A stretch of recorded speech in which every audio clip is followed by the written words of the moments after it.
오늘도 이렇게 주님 무전의 예배자가 되어 함께 예배드리는 우리 성도님들 참으로 감사합니다.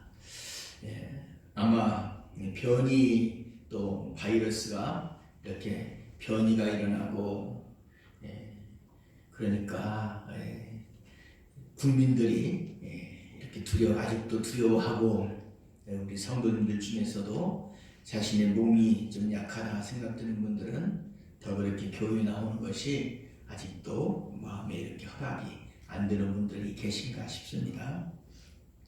그런 중에도 이렇게 우리 연로하신 어르신들, 또 제가 분명히 알기로 몸에 기저질환의 심각이 있으신데도 이렇게 나오신 여러분들, 저는 간절히 기도합니다. 하나님께서 여러분의 그 믿음을 보시고 여러분들을 하나님의 생명사기로 지켜주셔서 결코 이 감염병에 걸리지 않게 해주시기를 간절히 소원합니다.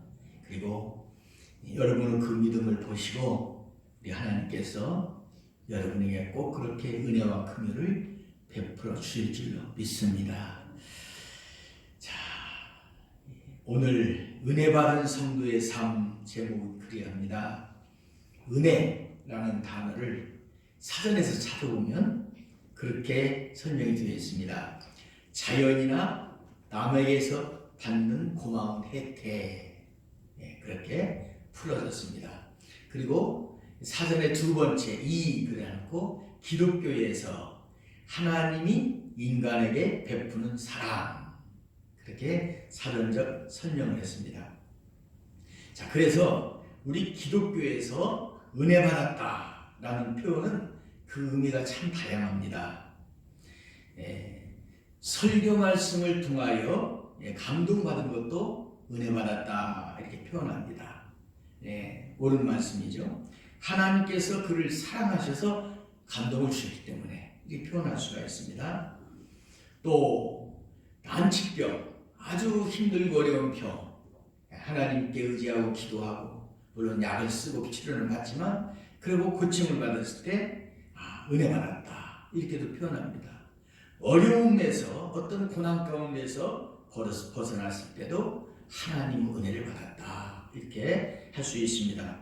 하나님의 사랑으로 병 고침을 받았고 하나님의 사랑으로 어려움에서 벗어나기 때문에 은혜 받았다 할 수가 있습니다. 그뿐 아니라 예수님을 믿고 성도가 된 것도 은혜 받은 것입니다. 우리가 죄 가운데 다 그 죄 사함받고 하나님의 사랑으로, 그리고 지옥 갈 사람이 천국 가게 된 것이 얼마나 큰 사랑을 받았어요. 그러므로 우리가 예수 믿고 성도가 되어 천국 백성이 된 것은 은혜 중에 은혜죠. 은혜 받은 것 중에 은혜 받은 것이죠. 또 교회에서 직분을 받은 것도 은혜 받은 것입니다. 여러분들이 받은 모든 직분들 다 하나님이 은혜로 주신 것이죠.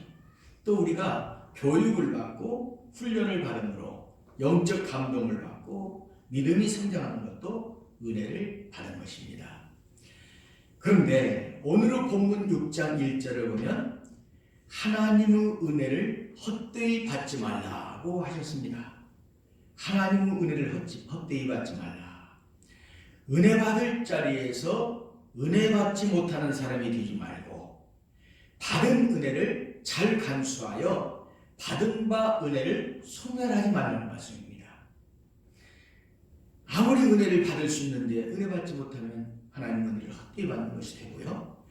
하나님 은혜를 받았다고 그러는데 전혀 어떤 열매가 나타나지 않냐고 나중에는 그 심령주사 빙성에 순해지고 차가워지는 것, 은혜를 소멸하는 것이죠.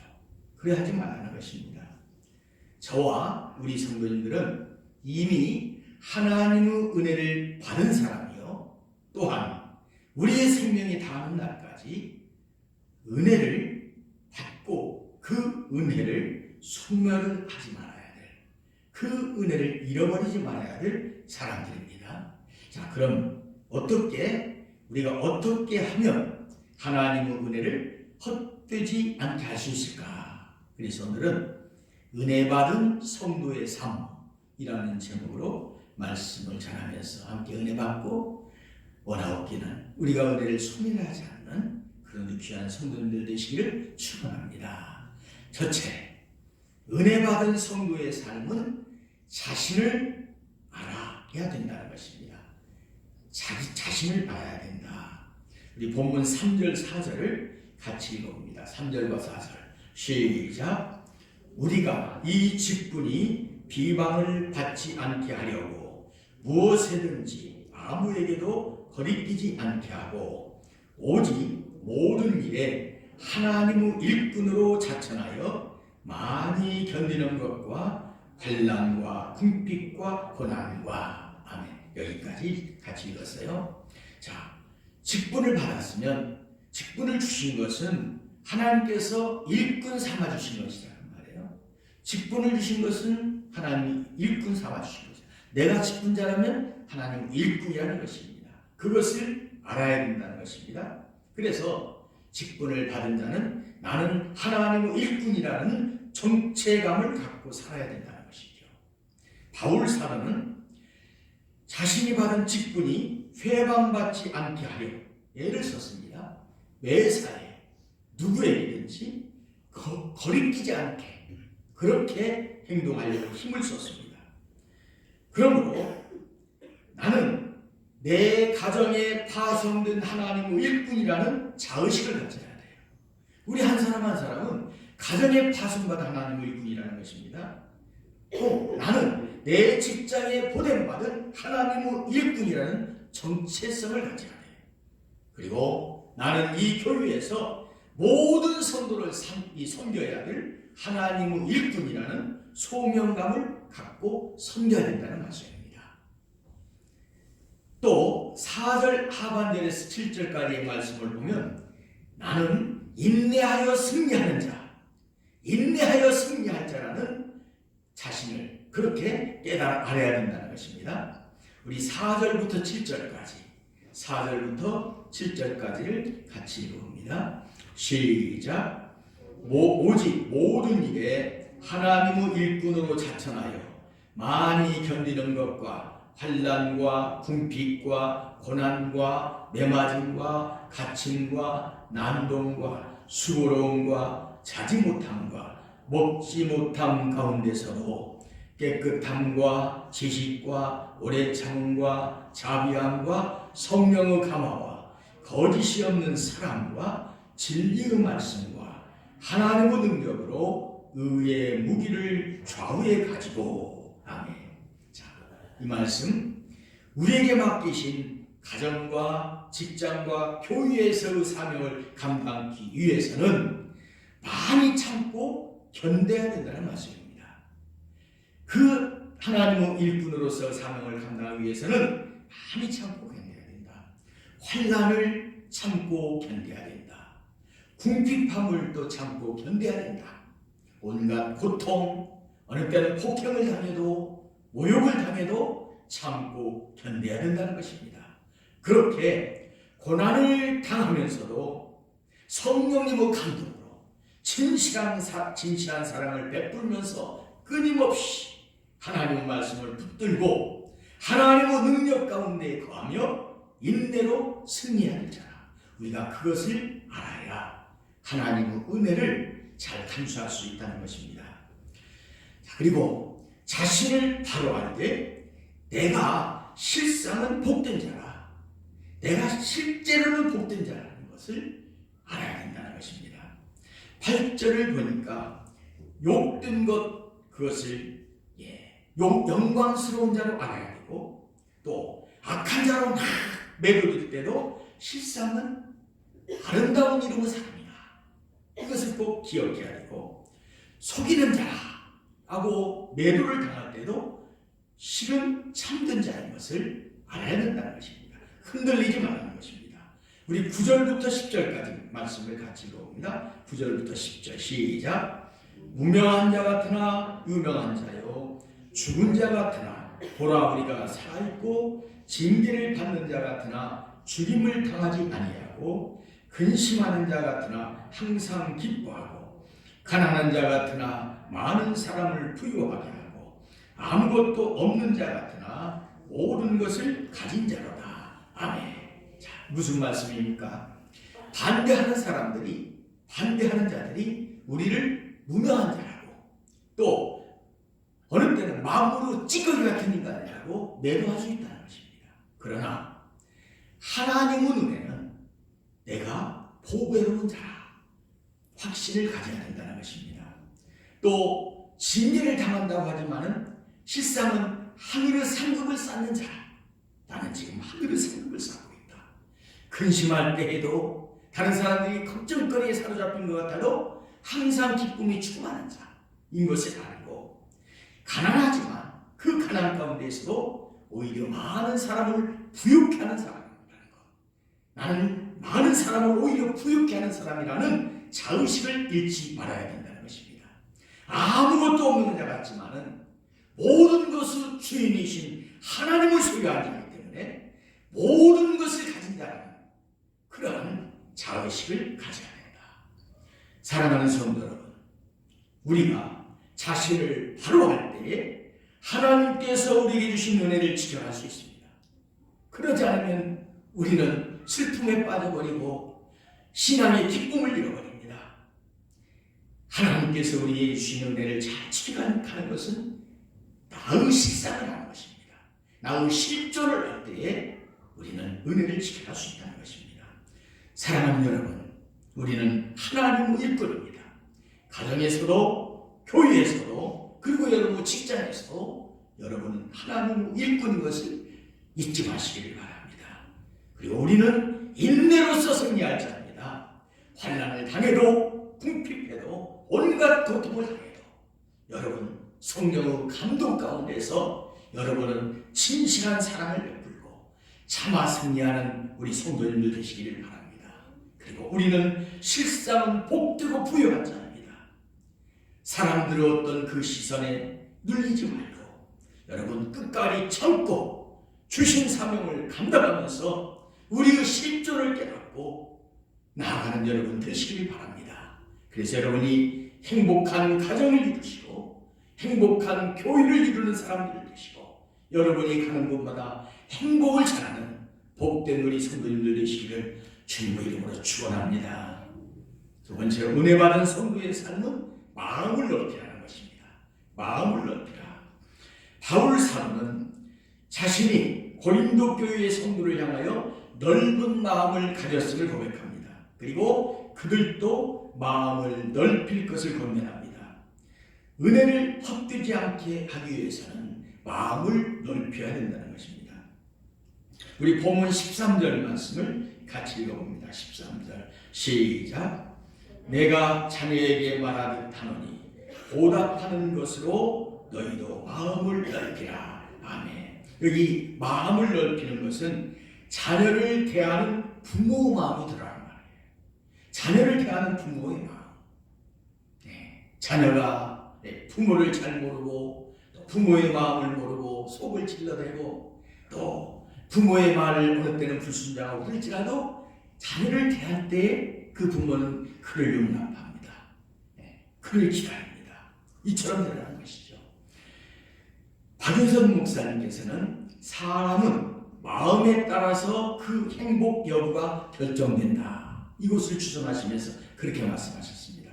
사람은 마음에 따라서 그 행복 여부가 결정된다.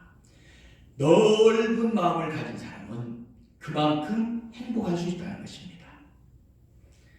그러므로 우리 마음을 우리 주님께 맡기면 가장 행복한 사람이 될 수 있는 줄로 믿습니다. 그 주님께서 우리의 마음을 왕국으로 삼고 우리를 다스리면 우리는 한없이 넓은 마음이 되어서 평안을 누릴 수 있습니다. 그리고 주님께서 우리에게 좌정하시고 우리를 다스리시면 우리는 순결하고 깨끗한 마음이 되어서 하나님의 사랑을 받게 됩니다. 하나님의 사랑을 받으면 우리는 행복한 사람이 되어질 것이고 주님의 사랑을 닮아서 많은 사람을 사랑할 수 있는 넓은 마음이 될 수 있기 때문이죠. 전에 보았던 날마다 솟는 샘물의 행복의 비결을 그렇게 말씀했습니다. 행복을 찾는 100% 확실한 길은 예수님을 닮는 것이다. 예수님을 닮으면 100% 행복할 수 있다는 것입니다. 우리의 마음을 비우고 예수님을 닮아가면, 즉 우리의 성격이 예수님의 성품을 닮아가면 그는 넓은 마음이 되어지고 행복할 수 있다는 말씀입니다. 심리학자들은 개인의 행복을 결정짓는 것은 그의 성격이라고 했습니다.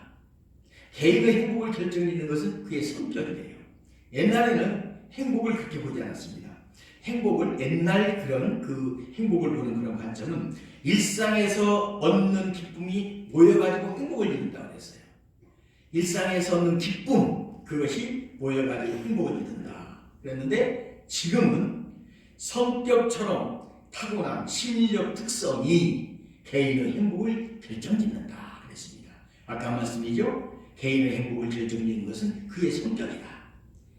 이렇게 그의 성격처럼, 성격 같은 타고난 심리적 특성, 그것이 그 사람 개인의 행복을 결정짓는다. 자, 그러므로 사랑하는 성도 여러분, 저와 여러분, 우리 성도님들이 우리 마음을 우리 주님께 맡기는 우리 성도님들 되시기를 바랍니다.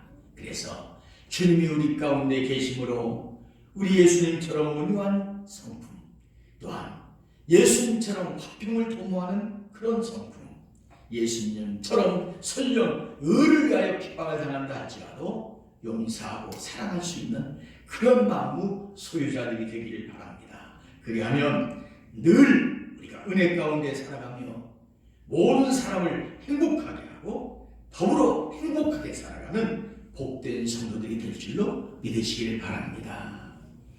세 번째로, 은혜 받은 성도의 삶은 하나님의 성전이 되어 살아가는 것입니다. 하나님의 성전이 되어 살아라. 본문 14절에 보면은 믿지 않는 자와 멍에를 함께 매지 말라고 했습니다. 믿지 않는 자와 멍에를 함께 매지 말라.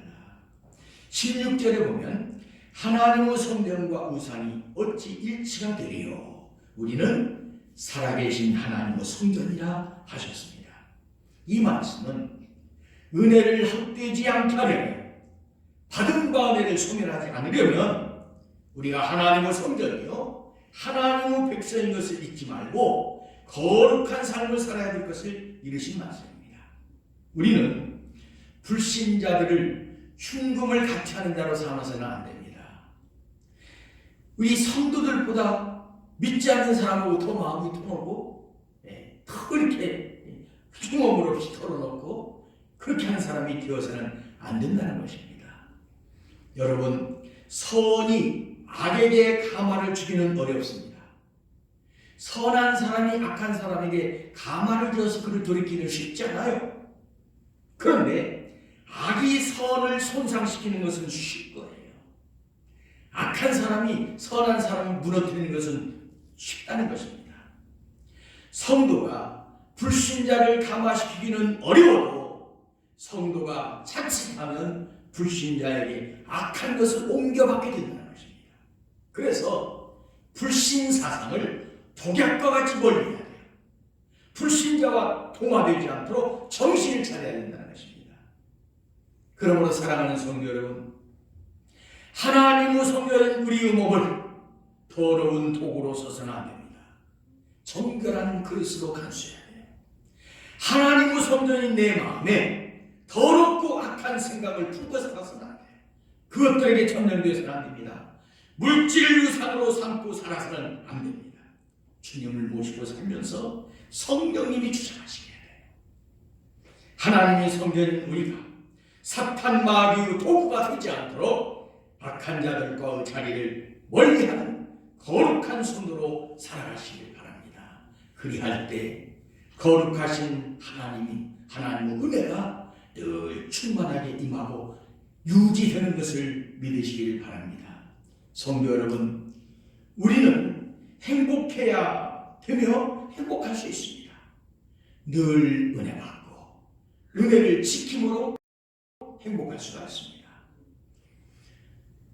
테레사 수녀는 의리와 신앙적 입장은 달리하지만 그는 맨발로 평생을 살았어도 행복했던 사람입니다. 그는 이렇게 말했습니다. 나는 지금 그분과 함께 행복합니다. 그리고 마더 데니스는 말했습니다. 그는 행복에 대하여 말하기를 그분이 사랑하는 것처럼 나도 사랑하고 그분이 도우시는 것처럼 나도 돕고 그분이 주시는 것처럼 나도 남에게 주고 그분이 섬기는 것처럼 나도 다른 사람을 섬기고 그분이 구하시는 것을 나도 구하고 24시간 그분과 함께 있으며 빈궁한 자의 모습으로 나타나신 그분을 어루만지며 사는 것입니다. 행복을 그렇게 정의했습니다. 사랑하는 성도 여러분, 은혜 받고 받은 은혜를 지킴으로 행복한 신앙생활하는 우리 성도들 되시길 바랍니다. 은혜 받은 성도의 삶을 살아가시길 바랍니다. 자신을 바로 하려고 했습니다. 내가 하나님을 이끄는 것을 바로 알고 나는 인내함으로 승리할 자인 것을 알고 모든 인내를 극복하고 그리고 다른 사람이 아무리 무시하고 조롱한다 할지라도 실상은 복된 자라는 것을 잊지 않고 살아가는 그래서 은혜를 지키는 여러분들 되시기를 바랍니다. 마음을 넓히라고 했습니다. 우리 마음을 예수님께 맡겨드리고 모든 사람을 자녀를 대하는 부모 마음이 되어서 대하는 우리 성도님들 되시기를 바랍니다. 그래서 은혜를 받고 은혜를 지키는 우리 성도들 되시기를 바랍니다. 은혜 받은 성도의 삶은 하나님과 성전되어 살아야 된다고 했습니다. 불신자와 멍에를 함께 매지 말고 악한 것을 도구가 되지 않도록 정결한 그릇으로 자신을 지킬 때에 우리는 은혜 받을 수 있는 사람 되어지고 은혜를 지키는 사람 될 수 있는 것을 알고 사랑하는 우리 모든 성도님들이 오늘 말씀을 통하여 여러분에게 전해주신 은혜 받은 성도의 삶을 살아가는 복된 우리 성도님들 되시기를 주님의 이름으로 간절히 축원합니다. 기도하겠습니다.